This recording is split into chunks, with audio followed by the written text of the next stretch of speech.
Welcome to Six Count. I'm your host, Sarah Wild, bringing you the voices and stories of jazz from Durham, North Carolina.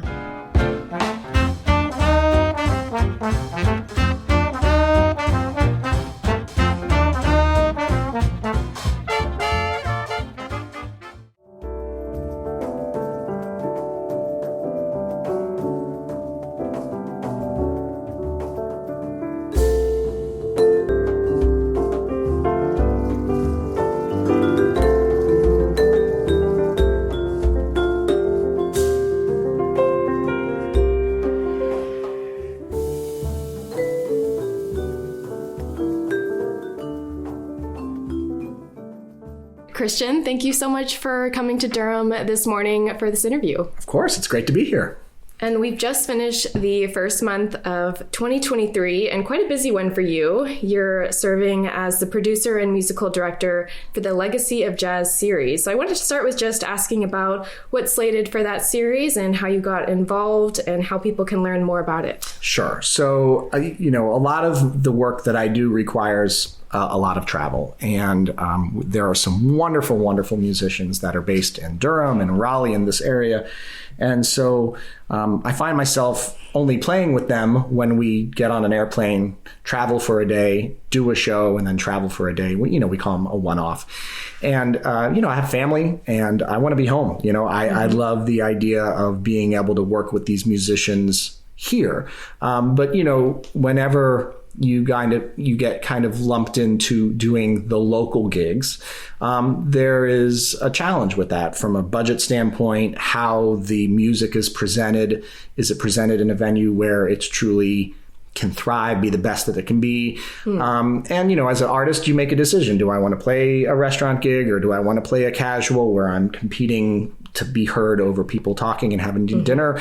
Nothing wrong with that, but I think the artists that I know that live here, as well as myself, we want to play the places where people are coming to see us play. It's a beautiful stage, great lighting, great sound, and all that kind of stuff. So the series kind of came out of the necessity of wanting to play here in our area, but do it at a high level. And so I formed a partnership with the Carey Theater and built a series mainly just to try the market, to see if there was interest. Mm-hmm. And what have you found? Yeah, overwhelmingly successful, which is nice in the grand scheme of the entertainment industry. The first three shows of the series, which was our first series there, were sold out. And it's also developed or facilitated a relationship with that theater to then do one-off concerts throughout the year under the series name, the Legacy of Jazz series. So we'll do Friday nights and, feature nights in addition to going back with a 3-concert or 4-concert series. That's wonderful. I'm so glad to hear about the positive reception so far. Yeah. And is there one that you want to particularly plug about? Maybe it's outside the box of what people might typically expect from the Triangle region. Yeah, sure. So a lot of what we're doing is we're leveraging our local artists here. We've got my big plan with this was because the series can feature great local artists. The idea of the series is to not just stay at one theater. It's the ability to go into other theaters throughout really the state, a driving distance away. So, we could get there, do a beautiful show, be home, take our kids to school in the morning the next morning, right? And so we've not only partnered with the Carey Theater, we've also partnered with the Fuquay-Varina Art Center. We have a beautiful show coming up on February 9th, which features an incredible artist by name of Clint Holmes, who is a Grammy nominated vocalist. And we're doing a beautiful tribute to Nat King Cole and his story and his life and his music. And so that's coming up most immediately in June. I have Carmen Bradford, who's a wonderful jazz vocalist who's, jazz legacy.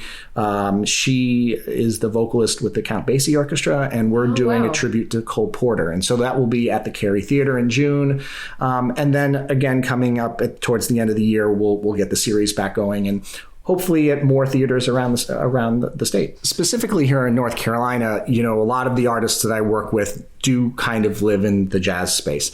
I work with a wonderful vocalist by name of Wendy Moten, who was on The Voice this past year. She came in as the runner-up. She's wonderful. We toured together for years and years with Julio Iglesias, and she is this wonderful kind of melting pot of soul, R&B, jazz, country. She tours with Michael McDonald. She tours with Shania Twain. She tours with Julio Iglesias. She has her own kind of jazz set. And so I'm eager to bring her in. She's somebody that would be probably a like, wait, what? And really kind of pull her influences from all of her different styles into something that we would do at the series. Again, jazz is kind of where it lives, the Jazz Legacy series, or Legacy of Jazz series, but, it's about good music, and that's really all we want to do. And I think there's always an argument of how things could come back to jazz, whether you're talking about rap or R&B and all of these different styles. There usually is a jazz roots that comes to them. Yeah, feel the groove, the pocket. Yes. Yeah, absolutely, 100%. And I wanted to ask about Julio Iglesias. Just how did that come out? Before we were recording, you were talking about living in Florida and how that came about. But share more about that backstory. Yeah, I'll try to make it short. So I had just released my first record. So this is 2005, 2006 timeframe, and had secured the opportunity to bring my quintet on a jazz cruise. And this was a week long through the Baltic. So from Copenhagen to Stockholm and all the, Finland and all the places in between. And it was wonderful. And while I was on the cruise, this gentleman came up to me and said, "Hey man, really, really enjoy your set. I'm a drummer." Which everybody's a drummer. I mean, everybody's got like a set of drums in their garage somewhere. And so, thank you very much, and that's what kind of drums do you play? And we started talking, and I said, well, who do you work with? And then he started to name all of the incredible artists from all over the country that he was touring with, and working with. And his name was Lee Levin. And he is probably one of the top recorded pop drummers in the world. And so he was on vacation with his wife and happened to be on that cruise. And so we got to know each other. And he's the guy who actually recommended me to start playing keyboard for Julio Iglesias. And he said, "Hey, would you like to do this?" I said, "Sure, that sounds great." Looking at many great jazz artists like Branford and Kenny Kirkland and guys that have toured with Sting and have toured with the Stones and toured with, go out there, play some great music, and then go out and do the jazz gigs, making that balance. So I was like, this sounds like a plan. And so the next thing I know, I got a phone call from Julio, and I'm going to take you all around the world. And I spent 3 years with him touring around the planet. So it was great. Yeah. And what is he like interpersonally and personality-wise? What would people not know from his public image? Okay. So I spent 3 years with Julio. He is a perfectionist. So he is not necessarily inherently a musician as a studied musician, right? He's a great vocalist, but he's not one for didn't come up through training professionally, right? So a lot of times I think some of the challenges is when you don't have that vocabulary, trying to articulate exactly what you want out of a group of musicians. So it comes out in somewhat interesting ways, which can make the interpersonal relationship on stage be somewhat challenging to get to whatever the goal is. That being said, I spent 3 years with him. I was able to work from working as his keyboardist to becoming his musical director, seeing the world, and really had a wonderful time. Had some great wine. Yeah, so it's great. And I'm curious, how calculated are you, which perhaps has some pejorative connotations, in determining when you say yes to something? And I'm sure that's changed over your career as you have more opportunities to say no, perhaps. Right. And how do you think about personal brand? Do you care about that? If something comes that seems like outside of the typical Tamburr category, what makes you decide it is worth pursuing? Well, I think, and when you're young, it's about survival, right? And so I think a lot of times when you're coming up, there's this, especially if coming up through like collegiate training and the jazz bubble, as I call it. And then you get into the real world and you realize, well, okay, how am I going to make a living, right? Mm-hmm. So what does that mean? You're playing in pickup bands, you're playing in wedding bands, you're playing in occasionally a jazz gig. Like, reality is not like 7 days a week of jazz. It's just not, until you get to a point where you have established your brand and you can go and do that under your name and sell tickets and survive. So I think when you're young, you're saying yes to more things than you probably want to, and you're figuring it out. Well, okay, I said yes to this. Do I really want to do this? Is this really great for me? I don't know, but it's putting, keeping the lights on, keeping the roof over me. When I was young, I guess I was in a similar situation. I was actually living in Las Vegas, playing 5 nights a week when I was 21 years old, playing straight ahead jazz. Yeah, it was great. But, like coming out of college, that was the dream, right? Like a 5-night-a-week residency. I mean, those type of gigs just don't exist anymore. And so I was loving it. Of course, I was 21 and living in Las Vegas. So all the things that are positive or negative, depending on how my parents want to look at it, was great. And then we had the September 11th attacks, and essentially all entertainment stopped. And it was in this fight or famine kind of like, what are we going to do? How are we going to make a living? You're saying yes to any gig, anything that you can make a living doing. And I was presented with the opportunity to write music for the first time for Penn Teller. And that was mainly through an introduction that was made, the magicians, Penn Teller. They brought me in to see the show. They asked a couple questions about the music. I had this suggestion and they asked if I would do it. And I said yes, not really caring about what anybody thought, because at that point, I'm now working for magicians. Fine. They're going to pay me and they're going to give me an opportunity to expand the scope of my career, right? Like not just playing vibes or not just playing piano, but now I'm writing music for a major show on the Las Vegas Strip. And so that expanded the dynamic of my network, right? Or expanded the dynamic of what tools I had in my belt. And so that yes was a yes, and I'll figure it out. That was a true benefit. Where I hesitate with any opportunity is like, yes, is there value? Is there good music? Or does it pay a ton of money to compensate for the fact that those other two things don't exist, right? Again, when you're young, you got to just keep money coming in. So for me, I'm always trying to think about like, what value does this add to me? Are the musicians, is the music good? And does the pay justify the work that's involved? And if that trifecta comes together, great. Does it always? No. And sometimes you have to figure out the balance to whether to say yes or no.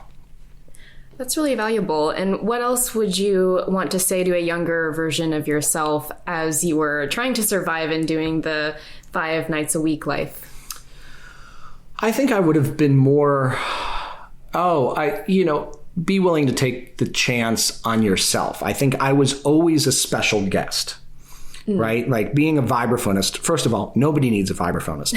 And so I was kind of in that category of being the young, weird, unique thing that bands would bring in. Like, oh, look at this 17 or 18-year-old vibes player that's in our band. And so I would be a special guest. I never really felt like I had my own thing.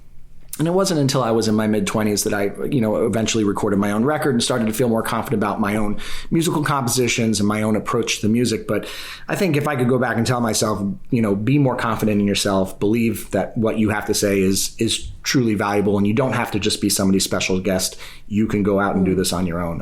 But that was a process, right? You have to kind of walk that walk to finally build up the courage to do it on your own. So yeah, time tells. Yeah. That resonates, the idea of thinking of yourself not as a special guest, but having your own identity of value. I wanted to go back to the magic show. How did you get the inspiration for the music? What went into the creative process for deciding what would make a good show? Sure. So I'll give you a little bit of context. So when I was a teenager, and it was in the 90s, the swing music had a huge kickstart back from the movie Swingers. And I was in a band out of Orlando called Swingerhead, and we had a hit song, and that song was on all the pop radio. And I went from being, 14, 15 years old, just kind of a kid in band, to now like my music's on the radio. And so we toured all over the country. And one of the places we played was Las Vegas. Used to play the Golden Nugget, and played actually on Penn Teller's Sin City Spectacular show, which is a Showtime show. And so I was 17 when we recorded that.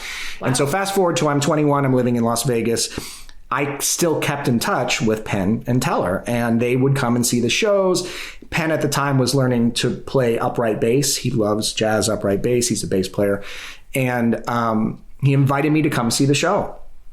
And you remember watching the show. In the beginning, the show started with Penn playing the upright bass on this trick called the Magic Box trick, or Magic Box, I think is the name of the trick.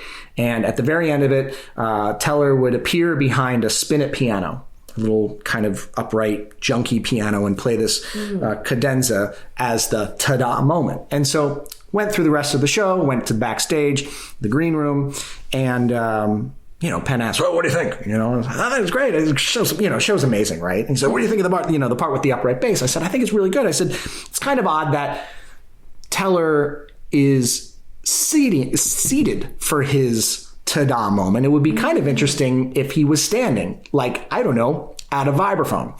Oh, that's amazing. Oh, we're going to do it. Oh, it's amazing. And so the next thing I know, they're buying like 5 or 6 vibraphones. And here I am in this situation to actually train Teller to play the vibes on the part that he was originally playing the piano. And here I am in this very large production company that, they're doing all kinds of stuff. And now in this creative process of trying to, make it all work, make the trick land, all the things. And yeah, it was kind of like, again, I said, yeah, well, I gave my opinion, not assuming that it would ever lead to that. And then when they said, well, we're going to do it, yes. And then, driving home going, oh my God, figure it out. So we figured it out. So I love that. And was the jump from piano to vibes a smooth one? It just seems like those are no. Teller is an incredible magician. Okay. He plays some piano, had never touched a vibraphone, but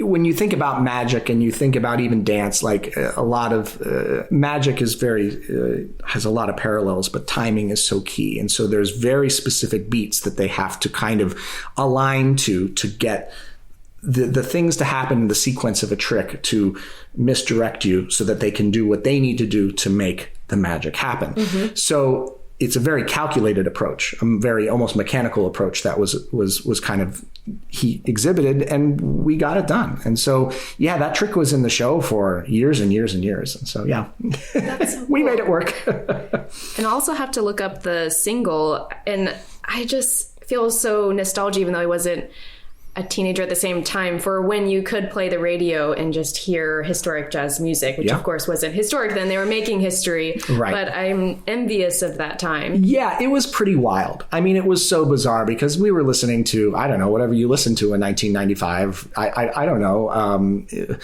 I don't even know. I didn't listen to, I was already really down the rabbit hole of like getting into jazz and going to jazz jam sessions. And so I didn't listen to a lot of pop music. So boom, this movie comes out, and the band, which was doing like swing dances. That's all we did. We'd go out to Orlando. We played Rat Packs, which was a swing dance club, to now on all of the major radio stations, you could hear, Big Bad Voodoo Daddy, Brian Setzer. You could hear Swingerhead. The song that we kind of had our hit was called Pick Up the Phone, and Michael Andrew was the band leader. And it was a whirlwind because it went from just kind of this casual thing to being 16 and now traveling all over the country. What'd you do this weekend? Oh, I went to the mall. What'd you do this weekend? Oh, I played on top of the World Trade Center and 114th floor at Windows of the World. Oh, okay. So it was this kind of leap into, I'm dabbling in music in school and kind of like doing these little gigs that my mom would drive me to in my minivan to like, oh, I'm doing this. Mm-hmm. And doing it in the lineage of like the great American songbook and, big band and just horns and the swing feel and all that kind of stuff. So yeah, that was my like, jump into the industry, and kind of haven't looked back since then. Yeah. And you played at the Trade Center. I just wonder how that's changed your mindset around 9/11 as well. Yeah. So, I played there many times. It was on the 114th floor. Used to stay at the Marriott right there at, right. I mean, they call it now Ground Zero, right? But, right there on Wall Street. And, it was surreal going up to that club and looking out and seeing, all three states. And, again, we were just playing swing music and people were dancing. It was joyful. And of course, when that happened, I was living in Vegas at the time, and it just seemed like everything came to a standstill. Fast forward to, somewhat recently, my most recent project, which is called Sounds for Sculpture. Actually, one of the pieces that the sculptor that I selected, one of his pieces to write music for, is called, it's called Double Check, 9/11 Survivor. And it was a bronze statue that was actually there right in front of the tower, and was one of Tower 2, I think. And it was one of the only things to survive, because it's solid bronze, when those towers came down. And so here I am, so many years later, actually writing a piece of music that was inspired by, I guess, the survival of this piece and what that meant to that entire area. So talk about kind of coming full circle. I love New York. I love going there. I still get that buzz, that energy that it feels when you step into that down, into Manhattan. Missing the towers. That's kind of a crazy thing not to see in the skyline anymore. But the energy of New York is unmatched, is vibrant. And I still love going there. And of course that, again, full circle kind of thing. And I had noticed from the art on your album covers that there was this theme of nature and looking out on water. I saw the sculptures, and I was curious if there's a painter who's been behind those, or how have you decided on those covers with its nature focus? Sure. That's interesting. I don't know if anybody's ever really noticed that, so thank you. So my father is a painter. He's an oil painter, and always had artwork in the home. He tends to paint in realism, and so a lot of his artwork is beautiful scenes or things that he's he has a very unique take on something. He'll kind of try to trick your mind a little bit, and you step away and you can, that's what that is. And I'm a very visual writer, so any scene or any moment that I write for, I'm really trying to deeply get, kind of entrenched into what that moment is. And so a lot of the album covers are photographs or actual artwork. One of them is, I think Voyage is a piece that my father painted. Another piece that's called, one of them was actually done by a wonderful Bulgarian guitarist who was a good friend of mine named Hristo Vichev. He did one of the album covers. And then some of these other pictures are just images that to me emote some sort of journey, something that it's, I don't know, you look at it and you're like, well, this is interesting. Where does this take me? And so I like that about photography and art. I love that it gives you this opportunity to have a journey, and then you get the music along with it. I'm also looking forward to all of the studies that will come out from academia about art in the pandemic, because terrible things can inspire creativity in a way. And I was wondering if the Awakening album, where on the timeline of the pandemic that happened, and did the meaning change? Yeah, so the Awakening came out in, that was released in April of 2020. Yikes. Yeah. Not a great time to release a brand new record. Recorded it here in Pittsburgh, North Carolina. Brought all the artists in here. There's a beautiful studio called Manifold, was where we actually recorded the project. In 2019, we premiered it at Lincoln Center in New York. Wow. And had, just all this momentum going into 2020, right? So then, everything comes to a stop, and you just see everything falling off the books, and, just the world kind of coming to a standstill. Yeah, it was so frustrating to feel like you had this momentum kind of that, again, in this industry takes a lot to get going. You just never know what it's going to be. And we had the Atelier, we had Seward Johnson, we had all these amazing people that were just like, this is great. It was on the steps of doing a Lincoln Center performance. I mean, it's like we had all the right pieces in the right places to really launch into 2020. And then, of course, you know, kind of hit the ground. But yeah, you know, for me, yeah, it was almost like experiencing a loss. You know, it was like something so intimate and something so close to you, and then all of a sudden it's gone. Yeah, it was like losing a loved one, you know, because that's what music is to us. It's our life. It's our meaning. And, you know, family and my children and my wife and that is my world. Right. But the passion, the thing that my purpose, for my career and what has been that purpose for 25 years has been playing music. And so when that gets taken from you, you know, you're lost. You're like, where do you go? I don't, you know, I still don't even know what we did. I feel like we were all just grasping at straws. Oh, there's a Zoom thing. Okay. Oh, we're going to try to play music, you know, with masks on. Okay. You know, oh, there's a gig, but everybody has to stay 80 feet away. Okay. Like, you know, it was so bizarre. Yes. So for a lot of people, I think they were inspired to write music. For me, I was just like, I felt, again, was in this survival mode. Like, how do we get out of this? What's the journey forward? And so, you know, we survived. So, you know, learned a lot of things.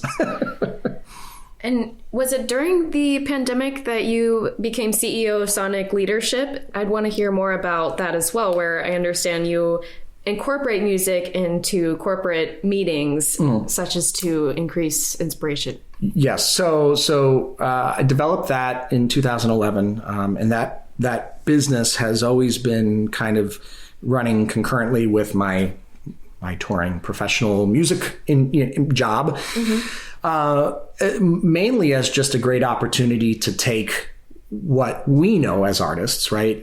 When you think of, you know, getting together with 5 other dancers who you've never met, but now you have 3 hours to learn an entire choreographed moment for a song or for whatever it is, and then present it like y'all been doing this thing together for years and years. There's all these skills that, you know, we kind of subconsciously possess as artists to collaborate, to communicate, to facilitate this art out to our stakeholders in a way that looks like we know what we're doing. You know, a lot of times behind the scenes, we're like, oh, you know, you're freaking out. But I realized that there was a tool here. I realized there was an opportunity to kind of take some of those behind the scenes methodologies and use them as an instructional tool to help folks that are working in a corporate space to, you know, listen differently, to look at body language differently, to listen differently. You know, like the things that we take for granted that we do naturally, somehow in the corporate space, those things sometimes get lost. And so certainly not the first one to use music as a metaphor for collaboration and working together. Sonic Leadership, we are a little different in the sense that we actually bring 5 musicians in, we set them up, and we let you know, a group of attendees watch a high functioning team actually execute the skills that we're talking about. So it's kind of this really in-person, real visual kind of experience where they watch it all kind of come together. And during the pandemic, it again was like, okay, people now need things to do on Zoom. So we had to figure out how to pivot something that was literally rooted on like closing your laptop and being present and being together with somebody to like, okay, well now we have to do it on a computer. And so we figured it out. We did some really, really unique projects and, you know, we just we made it work. But yeah, that was a nice thing to have because, you know, everybody was working virtually. It seemed like every week they had an all hands and every week they needed like 15 minutes of something. I don't know, it's like a basketball player or a motivational speaker or, you know, magic dog show or something. They needed to like raise everybody's spirits because my God, the world was crashing around us. Yes. And so Sonic Leadership kind of had like a nice little niche, like we were music, it was entertaining. We call it entertainment. And it kind of gave value and content to a moment that was meant to kind of uplift. So it was nice to have that during that time because that certainly helped keep the lights on. Well, every time I'm on Zoom, I just die a little inside. So the idea of listening to jazz during a corporate meeting sounds very lovely. Oh, thank you. Thank you. It's usually an interesting sell too, because I think most people, well, you're unique because you love it. But, trying to kind of get behind, because, jazz can be a, dirty 4-letter word. Jazz can mean a lot of things. It can be Kenny G, it can be Louis Armstrong, it can be Wynton Marsalis, it can be Jamie Cullum, it can be a lot of things. And so getting people beyond the fact that it's jazz and the fact that there's improvisational elements to it, but that it's music and that it's the deeper meaning of musical collaboration. Those are always the hurdles that we kind of have to work around. But yeah, it's fun. For the people who love it, they love it. And for the people who aren't sure what to do with it, they learn something. They take something away from it. Or at least can feel a bit more artistic. Yes, or hate jazz afterwards and never listen to it again. I guess we can't convert everyone. Not everyone. But another thing that I noticed from the pandemic, you started doing more videos and memes on Instagram. And so where did that come from? And how do you use humor to express your grievances? Humor's always been a big part of my personality. And so, I've always tried to I love making people smile. I love making an audience giggle a little bit or laugh at the reality of what we're doing. Like playing jazz in 2023 is hilarious. Like the fact that if anybody looks at the business model, if you do a case study on is this something you should be doing? Everyone would be like, no, stop. This doesn't make sense. But we love it and we do it. And so the personalities, the people that are behind these instruments, they're all characters. They're all ridiculous and I love them all. But because they're all characters and they're all ridiculous and we're all kind of together on the road or doing all the things that we're doing, we do these things together like a small family and we're all kind of dysfunctional. And so I love the ability to kind of, share the silliness or share some of the stuff that some people might not know or some people can totally relate with. And I think during COVID, there was nothing else to do. So it's okay, I'll take some things that somebody might have said and I'll try to put it into a little skit. And all of a sudden that started getting all this traction. And so, people started asking for more and more. And, here we are, and not like I'm in the millions of followers, but, I've got more, followers than I did before. And, people know me now as the jazz vibraphonist or pianist, but they also know me as the guy, the play it Latin guy or one of the funny memes that I did. So it's fantastic. People in jazz take themselves way too seriously sometimes. Because if you look back at Louis Armstrong, you look back at the great entertainers, the people who created this music, brought this music to where it was and created the art form. Lionel Hampton, my goodness, they were entertainers. It wasn't just walk on stage, acknowledge the audience with a head nod, and then play crazy jazz licks. They were smiling, they were telling jokes. And the thing about Sinatra and the Rat Pack, this was entertainment. It made people smile. It made people laugh. It made people cry. And then the music was incredible, right? So to me, it's about finding that balance, keeping some humility and some lightness in an experience of going to see a show, entertainment. And then when it's time to play the music, it's legit. And to me, it's about finding that balance. And so, it's what I do on stage. I just happen to capture it in 59 seconds on Instagram. Well, our listeners should definitely check those out. And let's say you had a room full of bar managers and they all came to you as they wanted you to be their consultant. We want to make our environment really good for the musicians and the customers will just deal. What would you tell them? Oh my gosh. I would ask for a job, I guess. I think, so often music becomes almost a piece of furniture. Like when you walk into a hotel or you walk into a beautiful restaurant, you see a grand piano there. There's this this sense of elegance, right? And there's sense of like, oh, art, culture, music, nice. Like invest in that, because that's the takeaway, that like actually allow art and culture to exist. They can coexist with the other facets of food and beverage and that type of experience. I think it's about understanding how to balance, what is the primary focus of music in a restaurant? The primary focus of a restaurant is to serve great food. The moment that the band is like freaking out on some sort of jazz odyssey and reinventing like John Coltrane's giant steps, that's probably not the right alignment of music for what the customer needs. So no harm, no foul if they are like, hey, it's too loud, this is not working. I think as musicians, we have to have some sensibility of like, read the freaking room, like understand where you are. Like, are you 3 feet from a table that's like trying to eat? Like play some chill, casual, great music, play some bosses. I don't know. Are you in a great room or with a bar, like where you can play whatever you want? Like go for broke.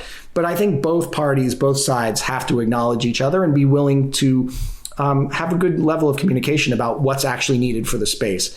I can't tell you how many times I've been brought in to consult, what kind of music should we use here? What kind of things should we do here? And it's like, well, what's the end user need? What's the goal? Like, what's the point? The music is just a piece of that. That's why, going back to my jazz series, like, what's the point of the jazz series? The music, right? There's no food. There's coffee and things like that. But, that's the primary focus. And that's when we can do all the things we want to do. But, you play in that casual restaurant gig, like you got to play the gig, know where you are, read the room, keep the gig. And do you have a favorite place to either listen to jazz when you're on an off night or that you like to play at? I'm sure those are probably different. Yeah. So my favorite place to kind of just chill is this great little coffee shop in downtown Cary. It's called Esteemed. Esteemed Coffee is a beautiful 501c3 nonprofit coffee shop that only employs young adults with special needs. And so everybody who works there has either some varying level of physical or mental handicap that this job allows them to interact with people, to have all kinds of different tasks in making the coffee. It's great coffee and they have good music playing. So that's kind of my like go-to place to like just kind of chill out. If I want to go hear good jazz in town, like really the spot is the Sharp Nine. Dave, they do such a great job. A lot of the theaters and venues, if they're presenting jazz, it's usually kind of bigger format, right? Jazz is then Michael Bublé, or jazz is a larger format artist, Chris Bodie, something like that. To me, what I'm trying to go after with my series is to find these kind of middle ground venues, 200 seats, where it's still intimate, but it's still a beautiful theater with nice seating and nice lighting and good sound quality and stuff like that. So, yeah, I love going out and hearing stuff. But again, I'm not doing a lot of that because I'm traveling or I'm home and doing, taking care of the chickens and the bees or whatever's going on. I did want to ask about the chicken and bees, but was curious if you are still going to do a lot of traveling this year and how much do you want to dedicate to the local or abroad? And then we'll get to bees next. Yeah, sure. This year has more travel for me. It'll be the first. This is already January. I was out of the country. I'll be doing Europe in June and July. It's more travel than it's been over the past couple of years. And this has been the first time that I've traveled out of the country since before the pandemic.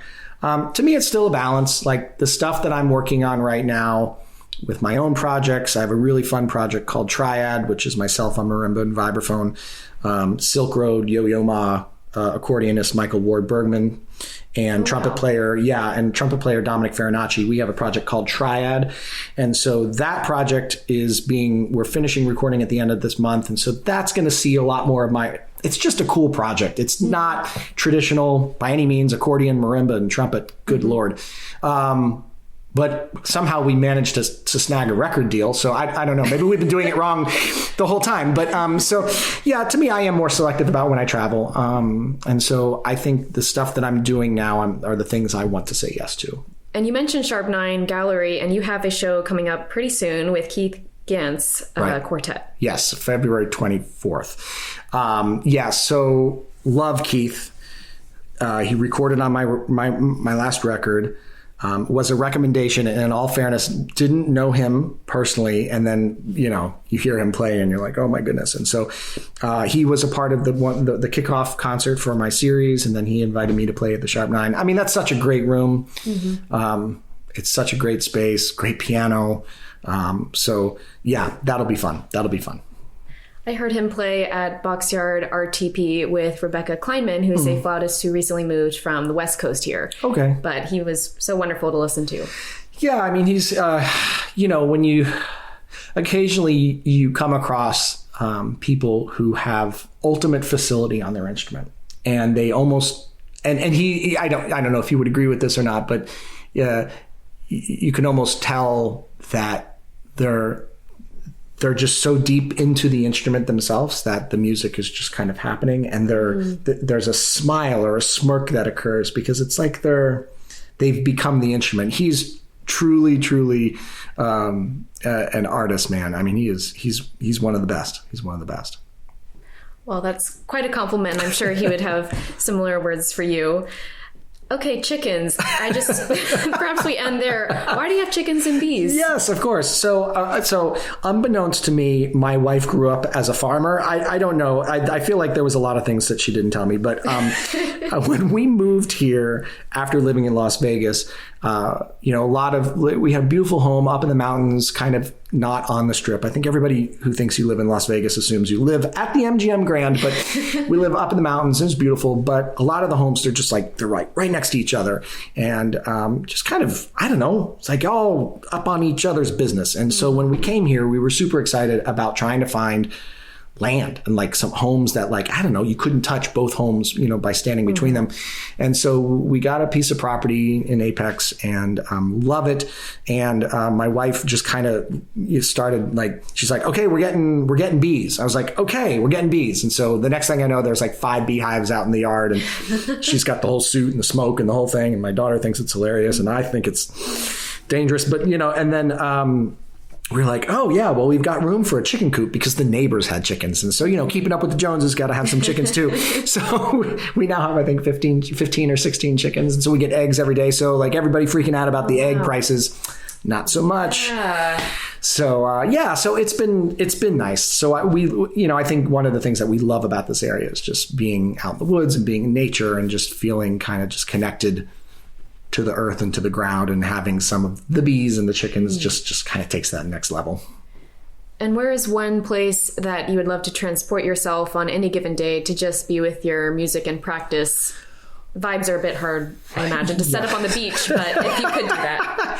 Yeah, that's tough. There was a show in Hokkaido, Japan that I did maybe 5 or 6 years ago with a pianist by the name of Takana Miyamoto. And Takana's a dear friend. And every time I go to Japan, anywhere in Japan, getting to play jazz is so amazing. It's like, it's an art form there, right? And so, so Hokkaido, I think I would go to, there's this beautiful hotel that had jazz series. And I just remember it was like snowing out, and it was just like one of those surreal places. I'll always remember that. That would probably be my transportation or transport to practice.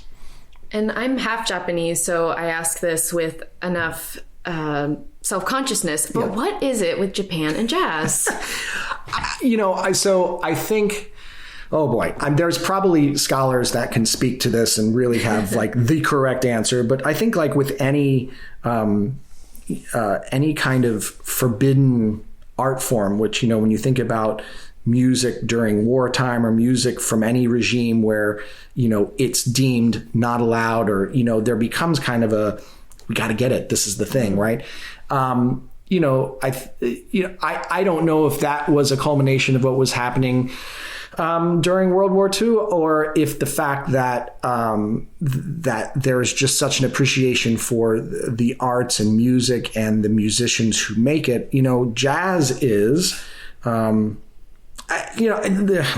it's a hard question to answer because I don't really know how that happened. All I know is that the artistry and the talent that they see, they not only recognize it in the artists when you go and do a performance in Japan, but they know the lineage of where you've been inspired, the people that you've listened to. That solo sounds like something off of this Bill Evans recording, and it's amazing. So it's a studied art form. And so you're the real deal as an American coming to Japan playing the art form, the same way as if, a famous orchestra from Europe came and did a famous performance doing a piece by a composer of that country. You'd just be like, yeah, this is the real deal. It doesn't get any more legit than this. And I think that's where they go with it. It's awesome. Love going over there. Love getting to play. Well, I'll try to look more into that because it just has always seemed interesting to me that there is such an appreciation there, and I wish there was more of that here in the States as well. Yeah, I do. We say that all the time. I think it's how it's presented.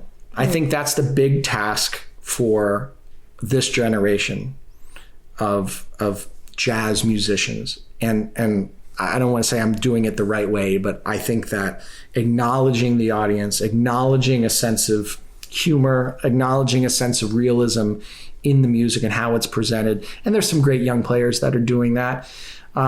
It's not music in the corner in a restaurant, right? Or music. Yeah, wallpaper music, whatever you want to call it.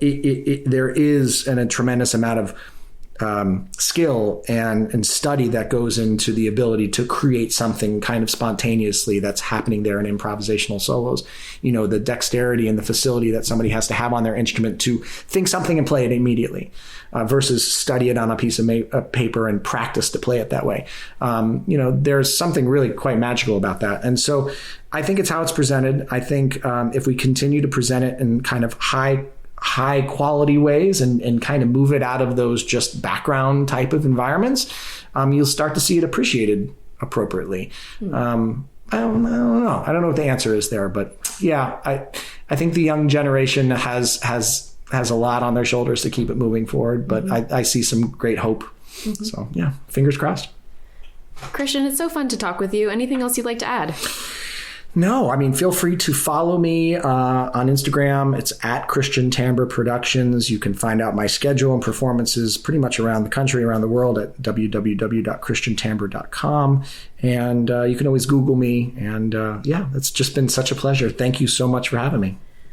Well, thank you so much. We'll share more about the Legacy of Jazz series in the episode description. And listeners, let us know what you want to hear from the jazz world, from Christian, and we'll make sure to follow up. So thank you so much again. My pleasure. Thank you.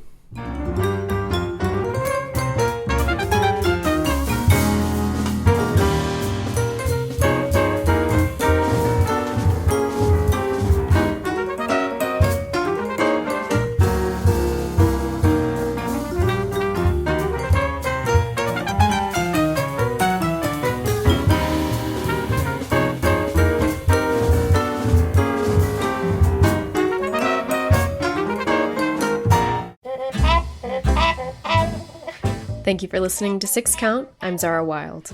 You can let us know what you thought of the episode or recommend a guest by emailing us at 6countpodcast@gmail.com or by finding us on Twitter or Instagram at 6countpodcast. If you'd like to support our work in telling the story of jazz in Durham, you can make a gift to the show by following the link in our episode description.